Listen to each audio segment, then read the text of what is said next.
దేశంలోనే top tourist place ఏది అంటే టక్కున గుర్తుకు వచ్చేది గోవా.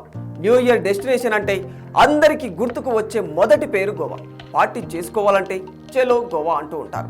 స్వదేశీ విదేశీ టూరిస్టులతో గోవా బీచ్లు నిత్యం కిటకిటలాడుతూ ఉంటాయి. అయితే ఈసారి గోవాలో న్యూ ఇయర్ జోష్ పెద్దగా కనిపించలేదు. టూరిస్టుల సందడి లేక గోవా ఖాళీ వీధులతో వెలవెలబోయింది. టూరిస్టులు గోవాకు రావడం ఎందుకు తగ్గించారు? గోవాలో భారతీయులపై పెరుగుతున్న దాడులే ఇందుకు కారణమా?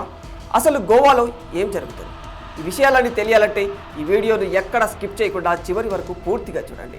కర్ణుడి చావుకు పలు కారణాలు అన్నట్లు గోవా టూరిజం పడిపోవడానికి కూడా అనేక కారణాలు ఉన్నాయి. అయితే వాస్తవానికి గోవాలో విదేశీ టూరిస్టులకే ప్రాధాన్యం ఎక్కువగా కనిపిస్తూ ఉంటుంది. ఎందుకంటే ఇండియన్స్ కంటే ఫారినర్స్ 4 రెట్లు ఎక్కువ ఖర్చు పెడుతూ ఉంటారు.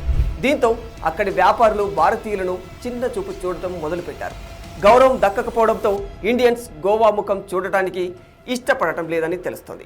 దీనికి తోడు గోవాలో హోటల్ అండ్ ఫుడ్ రేట్లు విపరీతంగా పెరిగిపోతూ ఉన్నాయి.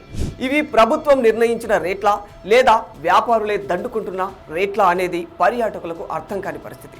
చెప్పాలంటే సర్వీసెస్ తక్కువ, దోచుకోవడం ఎక్కువ ఉంటుంది గోవాలో. మరోవైపు గోవాలో భారతీయులపై పెరుగుతున్న దాడులు.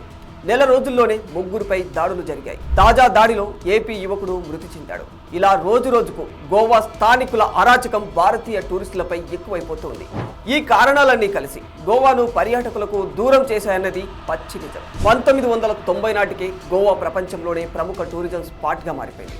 అదే సమయంలో దేశంలో ప్రజల జీవన ప్రమాణాలు పెరిగిపోవడం, గోవాలో ఎంజాయ్మెంట్ గురించి విస్తృతంగా ప్రచారం జరగడంతో దేశీయ పర్యాటకుల సంఖ్య రోజు రోజుకు పెరిగిపోయింది. ఇలా టూరిస్టుల మీద ఆధారపడి వ్యాపారం చేసుకునే వారే రాను రాను పర్యాటకులనే దోపిడీ చేయడానికి ప్రాధాన్యత ఇచ్చారు. ఎయిర్పోర్టుల్లో, రైల్వే స్టేషన్లలో దిగిన దగ్గర నుంచి ట్యాక్సీ సహా హోటళ్ల మాఫియా వరకు దోపిడీ చేసి వదిలిపెడుతుంది. ఉక్రెయిన్, ఇజ్రాయెల్ యుద్ధ పరిస్థితులతో పాటు గోవాలోని పర్యాటకుల జేబులను గుల్ల చేస్తున్న మాఫియా ముఠాలే ఈ పతనానికి కారణమని, అందుకే గోవా టూరిజం పతనం ప్రారంభమైందంటున్నారు నిపుణులు. అయితే కేవలం డిసెంబర్ 31కి మాత్రమే కాదు, మొత్తం లెక్కలు చూస్తే గత ఏడాది గోవాకు వచ్చే పర్యాటకులు ఏకంగా 60% తగ్గిపోయారు. గోవాకు విదేశీ పర్యాటకులు సగటున ఏడాదికి 10 లక్షల మంది గోవాకు వచ్చి ఎంజాయ్ చేస్తూ వెళుతూ ఉంటారు. 2024లో అలా వచ్చిన విదేశీ పర్యాటకుల సంఖ్య కేవలం 4 లక్షలు మాత్రమే. ఇది నేను చెబుతున్న లెక్క కాదు, గోవా ప్రభుత్వమే చెబుతున్న వాస్తవాలు. ఏది ఏమైనా ప్రస్తుత పరిస్థితి చూస్తూ ఉంటే ఇది గోవా సర్కారుతో పాటు ఇక్కడి స్థానికులకు కూడా మేల్కొల్పు లాంటిది అని చెప్పుకోవచ్చు.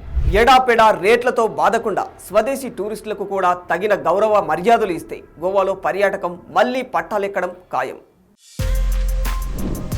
For more videos like this, subscribe Big TV channel.